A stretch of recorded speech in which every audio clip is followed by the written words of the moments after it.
நம்ம சாரியோட side finishing first செய்ய போகிறோம். சாரியிலேருந்து நம்ம ப்ளவுஸ் மெட்டீரியலை கட் பண்ணி எடுத்திருப்போம். இப்போ அதனால் அந்த கட் பண்ணின எட்ஜை ஃபினிஷ் பண்ணுறதுக்கு ஃபோல்டு பண்ணி நம்ம ஸ்டிச் பண்ணிக்கலாம்.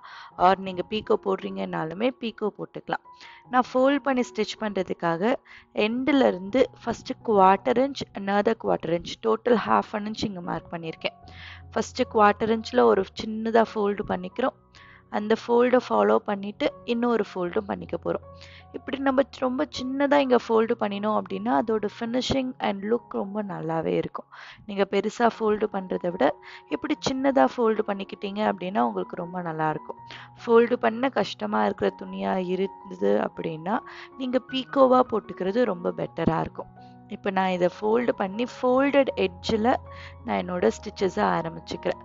ஓகே, நீங்கள் உங்களோட கலர் சூஸ் பண்ணும்போது த்ரெட்டோட கலர் சூஸ் பண்ணும்போது உங்கள் சாரீக்கு சரியாக மேட்ச் ஆகிற நூலான்னு பார்த்து அந்த கலரை சூஸ் பண்ணி நூலை எடுத்துக்கோங்க. நான் இங்கே எனக்கு கோல்டன் தான் வரும் அப்படிங்கிறதுனால நான் கோல்டன் கலர் த்ரெட் யூஸ் பண்ணியிருக்கேன். யூஸ் பண்ணி நான் எட்ஜில் 1/4 இன்ச் ஃபோல்டு பண்ணி அந்த ரா எட்ஜஸ் எதுவும் வெளியில் தெரியாத மாதிரி உள்ளே டக் பண்ணிவிட்டு நம்ம இதை அந்த எட்ஜில் ஸ்டிச் பண்ணிக்கிறோம்.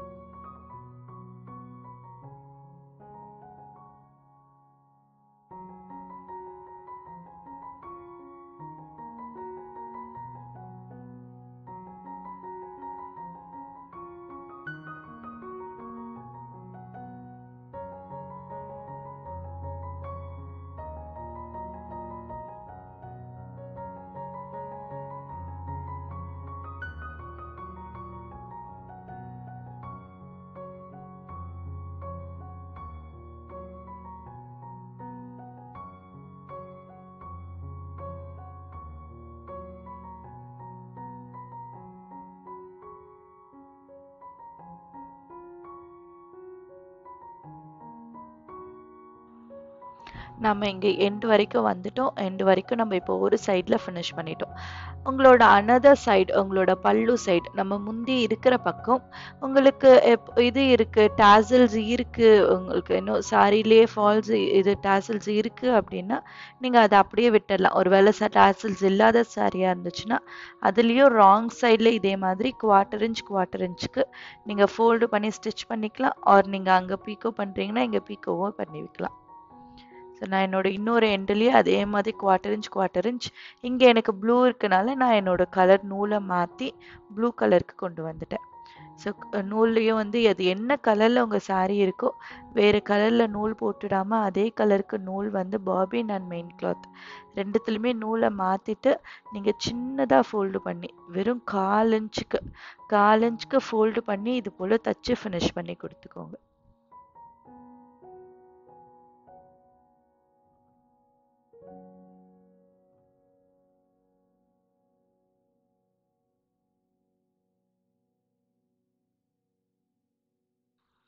நம்ம 2 எட்ஜும் ஃபினிஷ் பண்ணி முடிச்சிட்டோம். நம்ம சாரியோட இன்னர் எட்ஜ் ராங் சைடில் இருந்து தான் நம்மளோட ஃபால்ஸ் இப்போ ஸ்டார்ட் பண்ண போகிறோம். ஃபால்ஸை ஸ்டார்ட் பண்ணுறதுக்கு 20 இன்ச்சஸ் நம்ம ஃபர்ஸ்ட்டு எட்ஜ்லேருந்து மார்க் பண்ணிக்க போகிறோம். ஆஸ் நமக்கு சாரியோட ஃபால்ஸ் எப்பயும் கீழே தான் வரணுன்றதுனால உங்கள் சாரியோட டவுன் போர்ஷன் எதுன்றதை கண்டுபிடிச்சிட்டு அதில் எட்ஜ்லேருந்து 20 இன்ச்சஸ் நீங்கள் மார்க் பண்ணிக்கலாம். இப்போ நீங்கள் ரொம்ப ஒல்லியாக இருக்கக்கூடிய பர்சனாக இருக்கிறீங்க அப்படின்ட்டு இருந்துச்சுன்னா நீங்கள் 15 இன்ச்சஸ் கூட நீங்கள் எடுத்துக்கலாம். 15 இன்ச்சஸ் டு 20 இன்ச்சஸ் அந்த மெஷர்மெண்ட்டை நம்ம இதை எடுத்துக்கலாம். 20 இன்ச்சஸ் எடுத்துட்டு அந்த மார்க்கிங்லேருந்து தான் நம்மளோட ஃபால்ஸ் இப்போ ஸ்டார்ட் பண்ணிக்க போகிறோம். நான் ஃபால்ஸோட ராங் சைடு எடுத்துக்கிறேன். அதில் ஏதாவது ஒரு எட்ஜ் எந்த சைடு வேணாலும் நம்ம ஸ்டார்ட் பண்ணிக்கலாம். நம்ம ராங் சைடில் ஒரு 1/4 inch to 1/2 inch just 1/4 inch மடிச்சாலே போதும். 1/4 இன்ச் ஒரு ஃபோல்டு மட்டும் மடிச்சுக்கிட்டு அதை எடுத்து இந்த மார்க்கிங் லைனில் நம்ம இதை செட் பண்ணிக்க போகிறோம். இதை செட் பண்ணிவிட்டு நீங்கள் ஒரு பின் மட்டும் பண்ணிக்கலாம். பின் பண்ணிட்டீங்கன்னா அது மூவ் ஆகாமல் இருக்கும். இதுலேருந்து நம்ம ஒரு எட்ஜில் மட்டும் நம்ம ஸ்டிச் பண்ண போகிறோம். நான் சாரியோட அந்த ஃபால்ஸை பிடிச்சிட்டு சாரியோட அடியில் வச்சு அந்த அடியில் இருக்க லைனை மட்டும் நான் தைக்க போகிறேன். நீங்க ஃபால்ஸையும் சாரியையும் ஒன்றுக்கா பிடிச்சு அந்த எட்ஜ்ல இருந்து நீங்க இதை ஸ்டிச் பண்ணிட்டு வர போறீங்க. எங்கேயும் அப் அண்ட் டவுன் வராம பொறுமையா இந்த சாரியோட எட்ஜையும் ஃபால்ஸையும் ஒன்னா பிடிச்சு எட்ஜில் வச்சு நீங்க ஸ்டிச் பண்ணுங்க. கீழே இருந்து எந்த அலவன்ஸும் நீங்க கொடுக்க வேண்டாம். அது எவ்வளவு எட்ஜில் உங்களால தைக்க முடியுதோ அவ்வளவு எட்ஜில் தைச்சுக்கோங்க. ஏன்னா அது கொஞ்சம் மேலே இருந்தா நமக்கு அந்த இடத்துல ஒரு ஸ்டிச் தனியா தெரியும். அப்படி இருக்கக்கூடாது. நமக்கு ஒரு நல்ல ப்ராப்பர் ஃபினிஷிங் வேணும் அப்படின்றதுக்காக நம்ம ஃபால்ஸையும் சாரியோட எட்ஜையும் ஒன்னா பிடிச்சு அந்த எட்ஜில் ஸ்டிச் பண்ணிக்கிறோம். அண்ட் ஆல்வேஸ் நீங்க ஸ்டிச் பண்ணும்போது உங்களோட ட்ரெஸ்ஸோட கலர், அந்த சாரியோட கலர், துணியோட கலர் என்னவோ அந்த கலருக்கு எக்ஸாக்டா மேட்ச் ஆகுற மாதிரி நீங்க நூலை சூஸ் பண்ணிக்கணும். இங்க எனக்கு இது கிரீன் கலர்ல இருக்கு, கீழேயுமே சாரியில பார்டர்ல இருந்து கீழே எனக்கு கொஞ்சம் கிரீன் கலர் இருக்கும். அதனால நான் கீழே உள்ள பாபின்குள்ள நூலும் சரி, மேல இருக்கிற நூலும் சரி, ரெண்டுமே நான் கிரீன் கலர் யூஸ் பண்ணியிருக்கேன் இதுக்கு மேட்ச் ஆகுற மாதிரி. இப்போ எனக்கு மேல வரும்போது கோல்டன் கலர் வரும். அதனால நான் ஃபால்ஸ்க்கு அடிக்கிற இடத்துல கிரீன் கலரும், கீழே நான் கோல்டன் கலருன்ட்டு வச்சு தைப்பேன். அது போல எப்பவுமே நீங்க கலர் சூஸ் பண்ணும்போது உங்க துணியை கொண்டு போய் துணிக்கு மேட்ச் ஆகுற மாதிரி சரியான கலரா பிக் பண்ணி எடுத்துதான் நீங்க நூல் வாங்கிக்கணும். நூலோட கலர் ரொம்ப ரொம்ப இம்பார்ட்டன்ட். நமக்கு நூல் கலர் சரியா நம்ம துணியோட மேட்ச் ஆனா மட்டும்தான் ரொம்ப நல்ல ஃபினிஷிங் உங்களால எப்பவுமே கொடுக்க முடியும். அதை எப்பயும் நம்ம ஞாபகம் வச்சுட்டு துணிக்கு நூல் வாங்கும்போது நீங்களா ரேண்டமா போய் நூல்ல எடுத்துக்காம உங்க துணிக்கு செட் ஆகுதான்னு அந்த நூலை ஒரு நூலை மட்டும் ஓபன் பண்ணி உங்க துணி மேல வச்சு கலரை டெஸ்ட் பண்ணி நீங்க எப்பவுமே வாங்கிக்கணும். இப்ப நம்ம அந்த எட்ஜில் தச்சுக்கிட்டே வரோம். எட்ஜில் அந்த இதோட அடுத்த எண்டு வர வரைக்கும் நம்ம தச்சிடணும். இப்ப என்னோட அடுத்த எண்டு இங்க வந்துடுச்சு. இந்த அடுத்த எண்டுல வரும்போது நான் ஃபால்ஸ் மறுபடியும் இந்த எட்ஜ்லயும் ஃபினிஷிங்காக ஒரு 1/4 இன்ச் மட்டும் உள்பக்கமா மடிச்சுக்கிட்டு அப்படியே மடிச்சு மட்டும் பிடிச்சு நீங்க இந்த எட்ஜ் வரைக்கும் ஸ்டிச் பண்ணிக்கலாம். அப்படியே மடிச்சு வச்சு பிடிச்சு இந்த எட்ஜ் வரைக்கும் ஸ்டிச் பண்ணி லாக் ஸ்டிச் போட்டு நீங்க வெளியில எடுத்துடலாம். இது முடிச்சதுக்கு அப்புறமா நமக்கு டேபிள் ஒர்க். டைரக்டா நீங்க டேபிளுக்கு உங்களோட கிளாத் எடுத்துட்டு வந்துடணும்.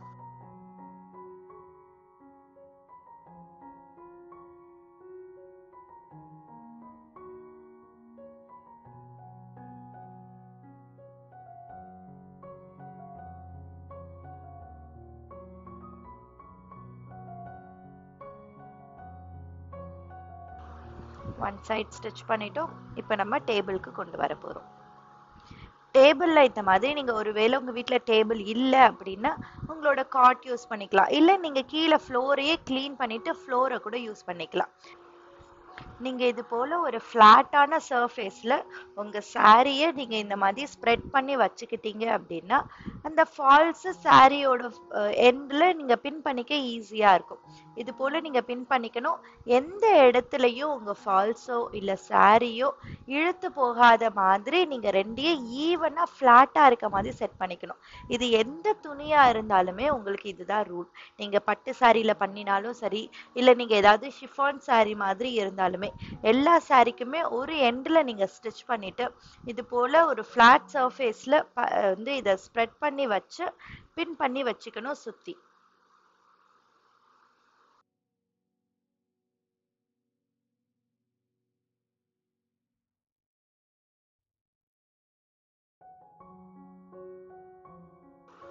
நம்ம எட்ஜ்ல ஃபோல்டு பண்ணி வச்சிருக்கோம். அந்த ஃபோல்டு மெயின்டைன் ஆகுற மாதிரி அந்த இடத்துல கொஞ்சம் எக்ஸ்ட்ராவா ஃபோல்டு பண்ணிட்டு நம்ம அதை இப்படியே சுத்தி நம்ம பின் பண்ணியிருக்கோம். இப்போ நான் பின் பண்ணி முடிச்சுட்டேன் ஃபுல்லா. பின் பண்ணதுக்கு அப்புறம் இதை மறுபடியும் நம்ம இப்போ மிஷின்ல கொண்டு போய் ஸ்டிச் பண்ண போறோம். இங்க நம்ம ஆரம்பிக்கும் போது அந்த சைட்ல இருந்து ஆரம்பிக்கிறோம்.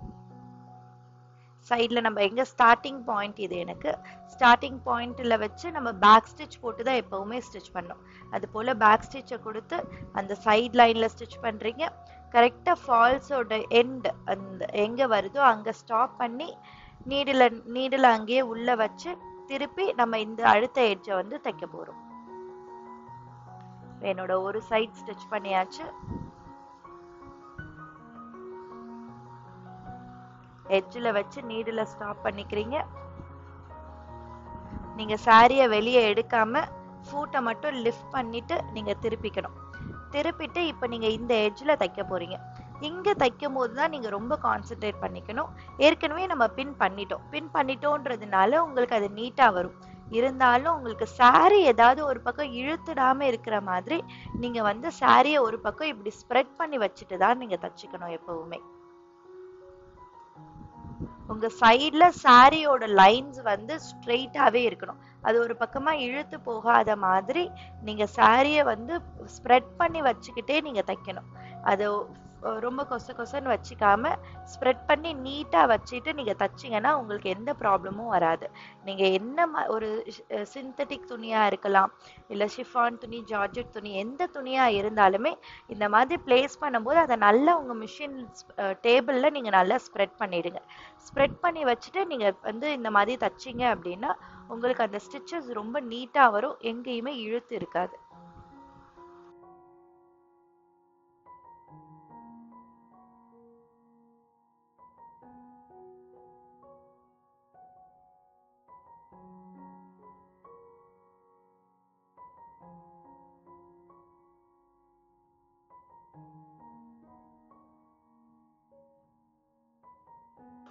அண்ட் நீங்க தைக்கும் போது எந்த இடத்துலயும் துணியை ரொம்ப ஹார்டா ஹேண்டில் பண்ண வேண்டாம். துணியை ரொம்ப ஹார்டா பிடிச்சி இழுத்தோ இல்ல உங்களோட அந்த ஃபால்ஸ் ஃபேப்ரிக்கை ரொம்ப ஹார்டா பிடிச்சி இழுத்து எங்கேயும் தைக்காம அழகா அதை நீட்டா ரொம்ப ஸ்லோவா அதை வந்து நீங்க பொறுமையா வந்து பிடிச்சு நீங்க தைக்கணும். எங்கேயும் பிடிச்சி இழுக்காம பார்த்துக்கணும். உங்க துணி வந்து எங்கேயும் இழுக்காம ஒரு ஒரு பக்கமா இழுத்து போகாம இந்த மாதிரி நீட்டா ஸ்ப்ரெட் பண்ணி வச்சுட்டு நீங்க தைங்க. தச்சிங்கன்னா உங்களுக்கு ஃபினிஷிங் ரொம்ப நல்லா வந்திருக்கும்.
நம்ம ஃபால்ஸோட மேல் பகுதியில் தச்சுட்டே இருக்கோம். இங்கே எண்டுக்கு வந்துட்டோம். இதை இப்படியே மேலே நீங்கள் துணியை ஸ்ப்ரெட் பண்ணி வச்சு ஃபுல்லாக தைச்சதுக்கு அப்புறமா நம்ம இந்த எண்டில் ஏற்கனவே ஃபோல்டு கீழே தைக்கும் போது பண்ணியிருந்தோம் இல்லையா, அந்த ஃபோல்டை மறுபடியும் ஒரு முறை ஃபோல்டு பண்ணிக்கிறீங்க.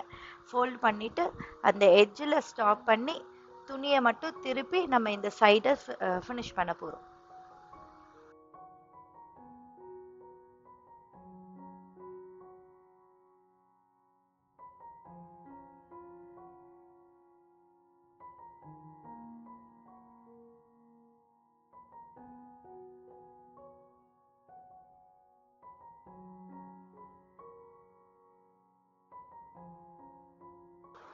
ஃபூட்டை லிஃப்ட் பண்ணி சாரியை திருப்பிட்டு இப்போ அந்த சைடில் ஸ்டிச் பண்ணிக்கிறோம்.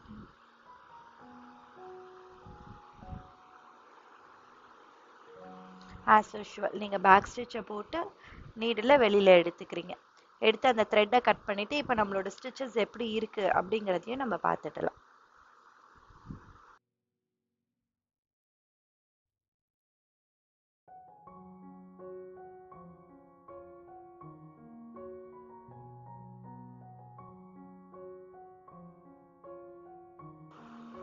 இப்போ நம்ம ஃபுல்லாக நம்ம ஃபால்ஸோட ஸ்டிச்சிங்கை கம்ப்ளீட் பண்ணிட்டோம்.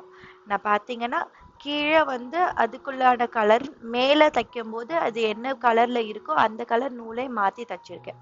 இது போலவே நீங்கள் வந்து கலர் மட்டும் கரெக்டாக சூஸ் பண்ணிக்கோங்க. தேங்க்யூ.